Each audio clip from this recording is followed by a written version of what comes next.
यदि जो है अपनी ताल ठोक के ये कहें कि हम ये सेवा कर सकते हैं तो सिवाय झूठ के और कुछ नहीं। क्योंकि दवाइयों की व्यवस्था कहाँ से होगी, मशीनों की व्यवस्था कहाँ से होगी, एम्बुलेंस की व्यवस्था कहाँ से होगी, और ये समस्त सेवा में कैसे सब लोगों को लाभ मिलेगा, ये सिवाय हनुमान जी के और कोई नहीं कर सकता।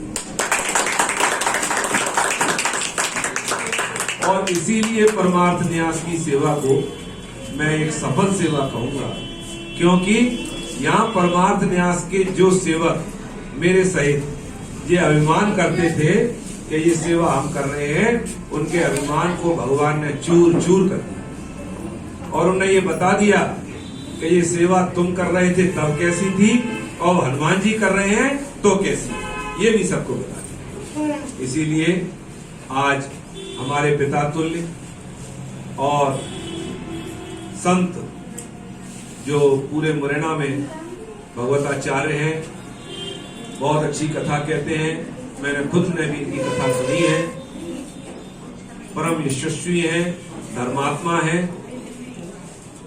मुझे सेवा करते में बताया गया और अपने परमार्थ न्यास के मरीज भी हैं, सीताराम जी के रूप में उपचार भी कराते हैं।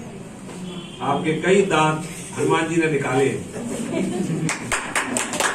तो आज उनका विवेक जागृत हुआ और विवेक जागृत कर उनका भाव हुआ कि परमार्थ न्यास की जो सेवा चल रही है उसमें मैं कुछ आर्थिक मदद करना चाहता हूँ।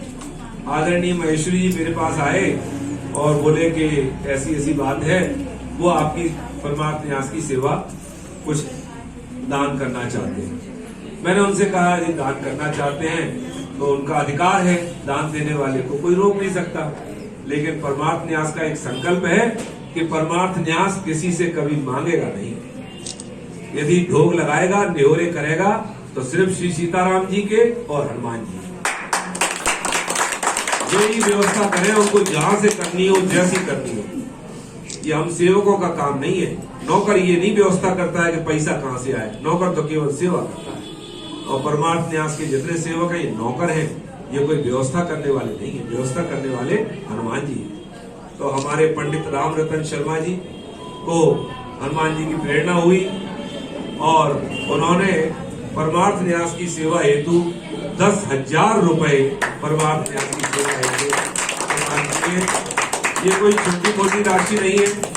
मैं सत्य कहता हूँ, आप लोग अपने अपने मन में झांक लो, मैं तो झांक चुका हूँ, झूठ नहीं बोलता। मंदिर में जब पैसे चढ़ाता हूँ तो मन में जो आती है कि 100 रुपये चढ़ा दूं, फिर लगता नहीं ज्यादा है, 50 ही चढ़ा दूं। तो 10 रुपये चढ़ा दूं तो का बुराई है। और नहीं चढ़ाए तो को देख रहे हो, यहाँ मत चढ़ाओ, छोड़ो। और को देख रहे हो तो आरती में 100 चढ़ाए दो, नहीं तो 10 ही चढ़ा दो धीरे से।